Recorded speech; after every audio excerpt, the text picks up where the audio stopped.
There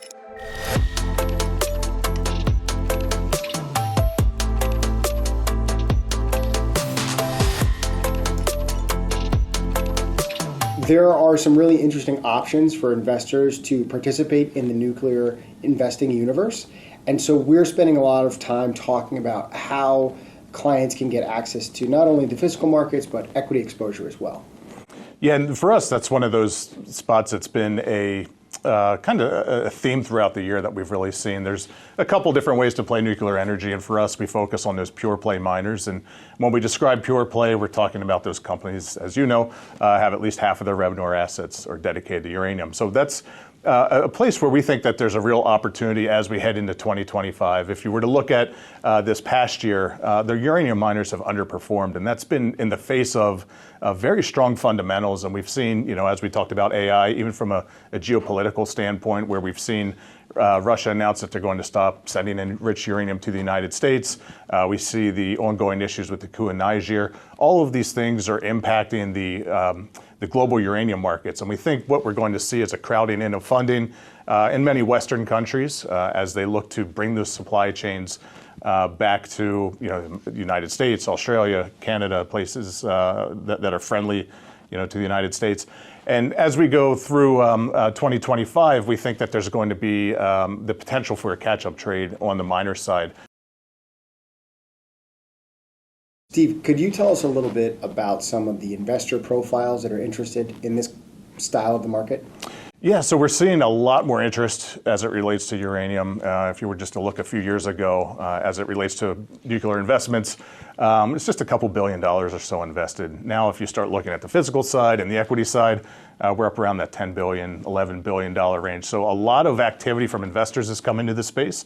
What we generally hear is the way investors look at it, one of two ways.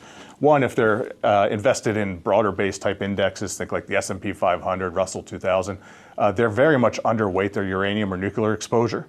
So those are investors that could potentially benefit from some increased diversification.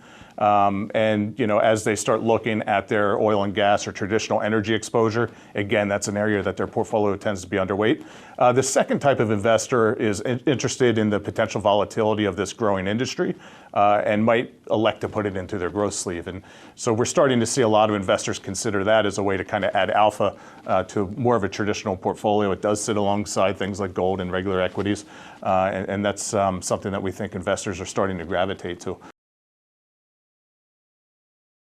Our focus traditionally has been on miners, and I'd say the key reason for that is once you start looking at the investment opportunity, we tend to favor the upstream side of the supply chain. So that would be the miners, those miners that have their revenue and assets tied directly to uranium. Once you start moving downstream to things like utilities or architecture or construction type firms, they start to lose, in many cases, a good portion of their exposure to the nuclear industry or uranium industry.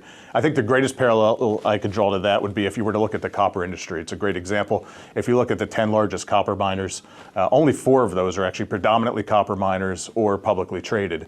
Similar thing in the uranium space, where once you start moving downstream, you start to dilute your exposure by staying upstream. We think that the miners are well positioned to benefit from the increase in nuclear energy. And on top of that, we have this huge supply and demand gap that's expected going out through 2040 and actually out as far as all projections go, where we could have a cumulative 1.1 billion pound deficit in uranium. So what that tells us is that miners are likely to be incentivized to increase production.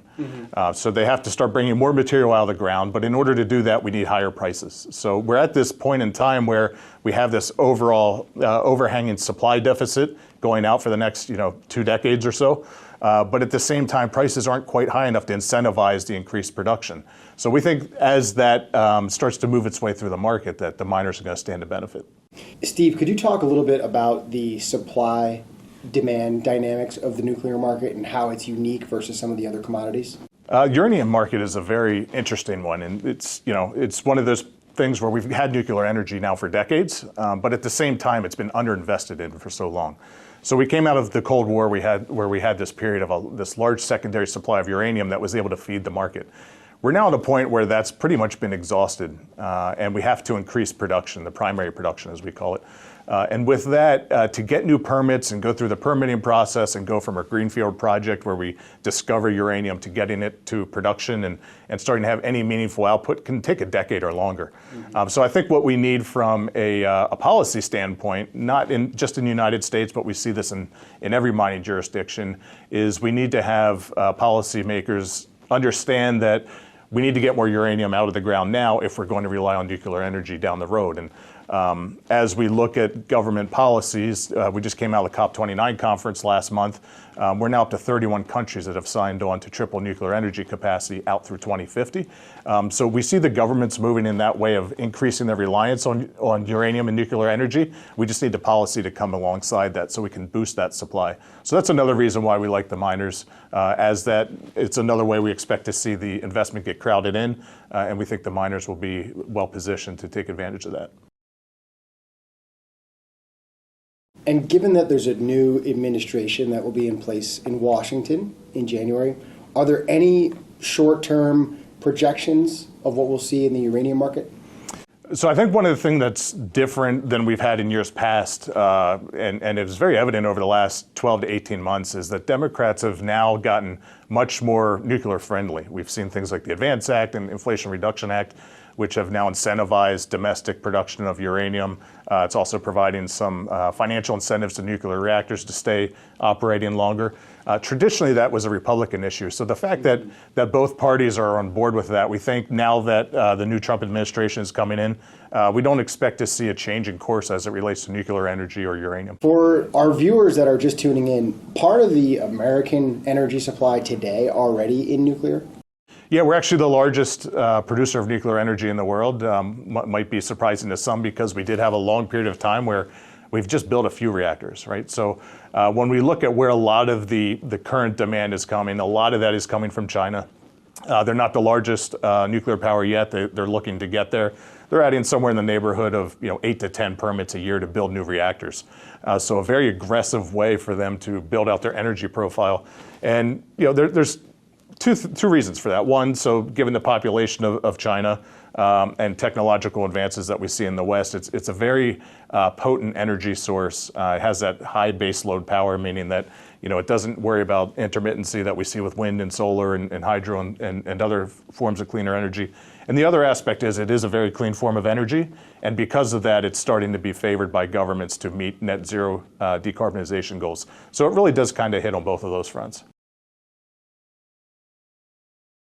Are there any major pitfalls to the uranium industry or things that investors should be worried about? I'd say probably the biggest thing would be volatility. It is a relatively small industry and still an emerging industry, even though it's been around for decades. So getting comfortable with some volatility. Because of that, we do have two ETFs that we provide. One provides an all-cap exposure, so the large uranium miners, mid and small caps, as well as a physical uranium component. And then that ticker is URNM, and then we have ticker URNJ, which is just focused on the junior uranium mining space, which is typically those exploration type companies and development companies. We tend to tell investors, if you're new to the space, URNM might make more sense. It's a little less volatile. It does provide some exposure to the spot market, which is a little less volatile, and then as well as the larger miners in the space. And when you're seeing advisors or end investors use nuclear energy as part of their portfolios, where does it fit? A main place that we see is in the growth sleeve. So if they're looking to add a little volatility or potential little alpha to their portfolio, can fit well there, or also alongside traditional investments as part of the energy exposure, or just as a way to diversify an overall portfolio. Steve, that was great. I really enjoyed having this conversation with you, and I look forward to doing it again soon. It's always great to catch up with you, John. You always have great insights from the field.